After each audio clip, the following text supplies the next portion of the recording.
Did you know that habits shape over 40% of everything you do every day? That's almost half of your actions, decisions, and life running on autopilot. Whether they're helping or holding you back, they're in control. Now, do you know how habits work and how to change them before they change you? Be honest. Have you ever set a big goal, feeling fired up and ready to change your life?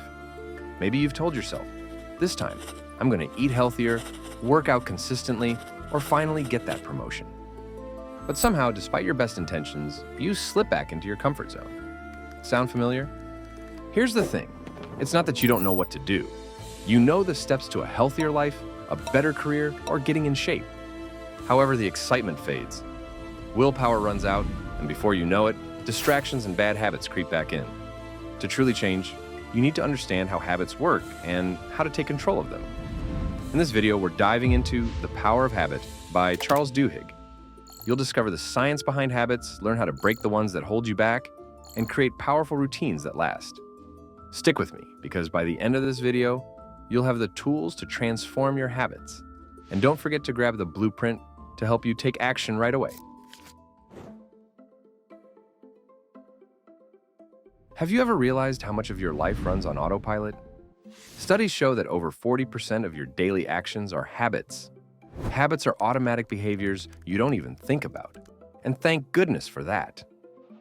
Imagine having to consciously decide how to brush your teeth, which sock to put on first, or how to drive to work every single day. It would be exhausting. Habits are your brain's way of saving energy, turning repetitive actions into stored patterns, so you can focus on more important decisions. Think back to your first driving lesson. Every small action, steering, braking, checking mirrors, felt exhausting.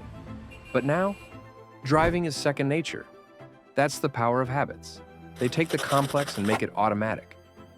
But here's the thing. While habits are powerful, they're neutral. Your brain doesn't distinguish between good or bad when it creates a habit. It just reinforces what you repeatedly do, whether it's helpful or harmful. A behavior practiced enough becomes second nature. Think about your daily routines. When you start your workday, do you dive in or procrastinate? In your free time, do you exercise or binge watch TV? At mealtime, do you grab veggies or fries? These small, repeated choices build momentum. Over time, habits can either set you up for success or hold you back. Take good habits, for example. Athletes like Michael Phelps achieved greatness by perfecting and repeating routines over years. Phelps didn't win 23 gold medals by chance. His success came from habits ingrained through relentless practice. But on the flip side, bad habits are just as powerful. Think about that occasional fast food stop. It might start as a treat but can quickly become a weekly habit, gradually affecting your health. At their worst, bad habits can take control of your life. That's why breaking free from things like addiction, overeating, or insomnia feels so hard. It's not just willpower you're up against. It's an ingrained habit loop. So, how do habits actually work? Every habit, whether it's good or bad, follows a simple, three-step process called the habit loop. Every habit begins with a cue. This is the trigger that tells your brain to start a habit. It's the signal that sets the loop in motion. Cues can take many forms, such as time. Waking up triggers brushing your teeth. Location. Walking into the kitchen prompts you to grab a snack. Emotional state. Feeling stressed leads you to scroll through social media. Other people. Seeing a friend might remind you to text someone. Cues are essential because they activate the habit loop. Once you identify the cues in your life, you can begin to understand why habits happen and start taking control. Next comes the routine, the action you take in response to the cue. This is the behavior that forms the habit. Routines can be physical, like grabbing a cookie when you see the snack jar, going for a run, or smoking a cigarette. It can be mental, like replaying a stressful conversation in your head or brainstorming ideas when you sit at your desk. Or it can be emotional, like feeling excitement from good news or calming yourself by meditating. Finally, the reward. This is the benefit your brain receives from completing the routine. It's what motivates the habit and reinforces the loop. Where do habits live in your brain? Habits are stored in the basal ganglia, the part of the brain responsible for automatic behaviors. The more you repeat a habit, the stronger the neural connection becomes. embedding it deeper into your brain. This is why habits feel effortless. Once they're formed, you don't have to think about them. Your brain craves the reward and creates a shortcut to conserve mental energy for more complex tasks. Here's the good news. You can change habits by reshaping the habit loop. Instead of fighting the habit itself, focus on the cue and reward. Then, replace the routine with a healthier behavior. For example, if your cue is stress and your routine is smoking, the reward might be relief. Replace smoking with exercising to keep the same cue and reward while introducing a healthier routine. Have you ever felt completely out of control of your body? I have. I remember looking in the mirror, feeling weak and out of shape, knowing something had to change. One day I stepped into a gym. The sight of all the weights was overwhelming and I wasn't confident. I started small, dumbbells, light weights, nothing impressive. The first week was tough. Sore muscles, zero motivation, and constant self-doubt. But something kept me coming back. The craving for strength and confidence. Each small improvement, a little more weight, a little more energy, sparked a desire to keep going. Months later, I was lifting heavier weights, feeling stronger and more confident. What made the difference? It wasn't just the routine. It was the craving for progress and accomplishment that fueled me to create a habit that now feels like second nature. Cravings are the invisible force behind every habit. It's not just the routine or even the reward itself that keeps the habit loop going. It's the anticipation of the reward that fuels our actions. Without cravings, habits simply fall apart. Let me break it down for you. First, there's the cue, a trigger that tells your brain it's time to act. Then comes the craving, the desire for a specific outcome, which creates the motivation to take action. Next is the routine, the behavior you perform to satisfy that craving. Finally, there's the reward, the outcome that reinforces the craving, completing the loop. But the real magic lies in the craving. Imagine your habit is scrolling through social media. The cue? You're stressed out after a long day. What you truly crave isn't the scrolling itself. It's the sense of relief or distraction it promises. That craving is what drives you to act. When you finally feel that temporary relief, the reward reinforces the loop. Understanding cravings helps you see the real engine behind your habits. You might think you're addicted to your phone, but it's really the craving for a break from stress. By recognizing the cravings behind your actions, you can start to take control.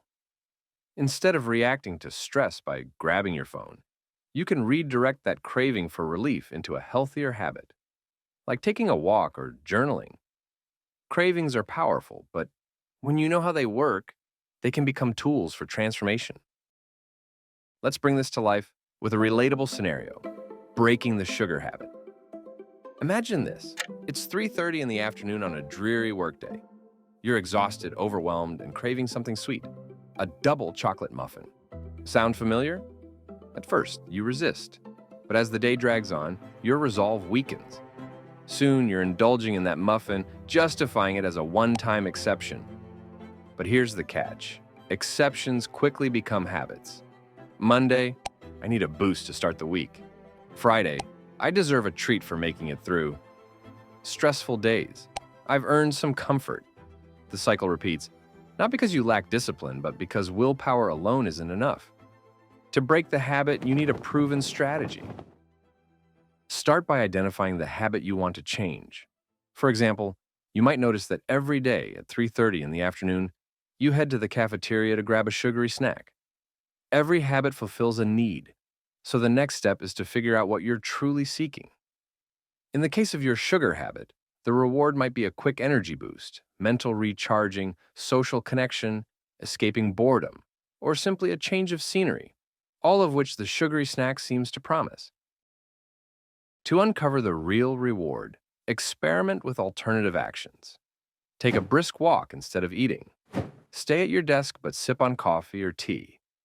Eat a healthier snack like an apple while chatting with coworkers. Skip the snack and engage in a conversation with a colleague. After each action, Evaluate how you feel both immediately and 15 minutes later.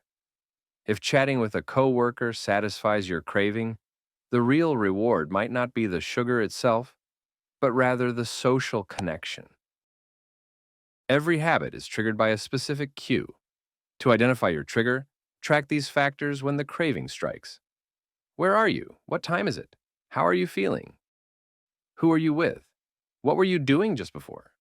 For example, after a few days of tracking, you might notice a pattern. You always crave sugar at 3:30 in the afternoon when you're alone and feeling tired.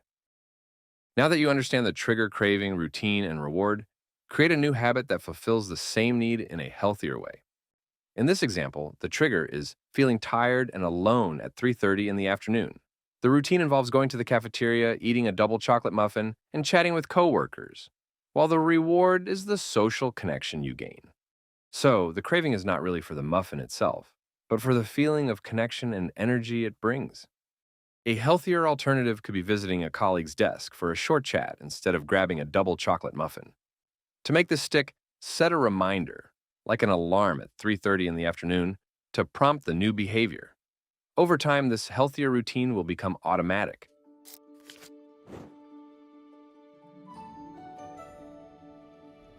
Have you ever noticed how one small change can lead to a total life transformation? Like a friend who starts working out. Suddenly, they're eating better, sleeping more, and tackling their goals with laser focus. It's not magic. It's the power of Keystone habits. Keystone habits are not just any routines. They're special because they create ripple effects. These habits trigger a chain reaction of positive changes in multiple areas of your life, and even in the lives of those around you. So, what makes Keystone habits so powerful? It's all about small wins. Each time stick to a habit, even a tiny one, it gives you a sense of progress. But here's the key.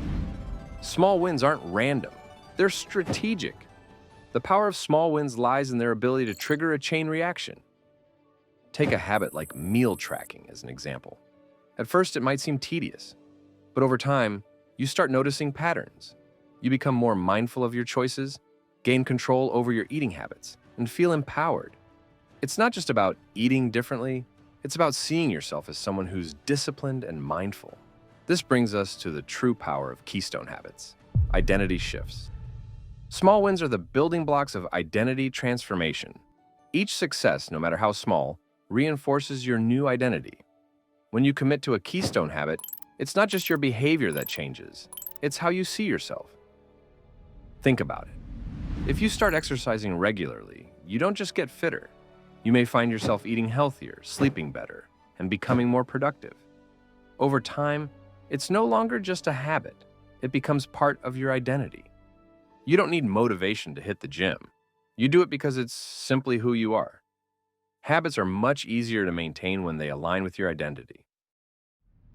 Now that we've explored why Keystone habits are transformative, let's look at some practical examples you can start implementing.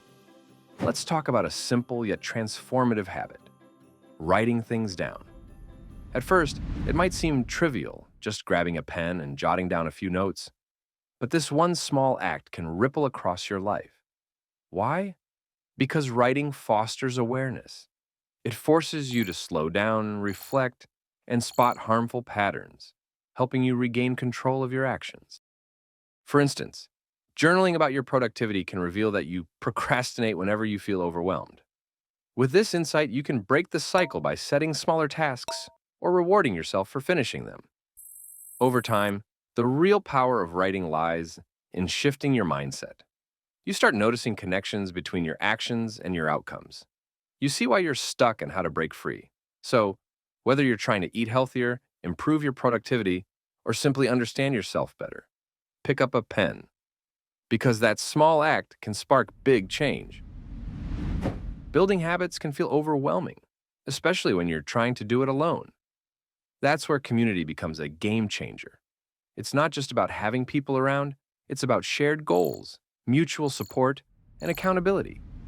Take Alcoholics Anonymous, for example. Its success lies not just in the program's steps, but in the shared mission of its community. The group's energy, encouragement, and collective progress inspire you to keep going. even on days when you'd rather quit. Over time, this becomes part of who you are, a team player who shows up. In the end, community amplifies habits by reinforcing identity. When you surround yourself with people who share your goals, their progress inspires you and your own success motivates them. This positive feedback loop creates momentum, accelerating transformation. What starts as a simple habit becomes a core part of your identity, shaped and supported by the community around you. But Keystone habits aren't just about personal routines. They also equip us to handle high-pressure moments with confidence and clarity. Let me share a story from The Power of Habit that demonstrates this beautifully. Imagine a customer storms into a Starbucks, furious about a wrong order. Most people in this situation might freeze, lash out defensively, or panic. But Starbucks baristas are trained to handle these moments with calm professionalism. They don't rely on willpower alone. Instead, they follow a habit loop built into their training. Starbucks uses a method called latte to create emotional resilience. Listen to the customer, acknowledge their complaint, take action to resolve the issue, thank the customer for bringing it up, explain what steps will be taken to prevent it from happening again. This structured routine acts as a keystone habit. The cue is an upset customer. The craving is the barista's desire for resolution and affirmation. The routine is following latte, and the reward is transforming a negative situation into a positive experience. Over time, baristas don't just handle tough moments. They start seeing themselves as people who can remain composed under pressure. Here's where it gets truly impactful. This habit doesn't stay confined to the workplace. The emotional resilience developed at Starbucks often ripples out into other areas of life, helping baristas navigate personal challenges with the same composure and confidence they apply at work. It's a perfect example of how keystone habits can create identity shifts, transforming not just the personal lives of individuals, but also shaping the culture and identity of organizations like Starbucks.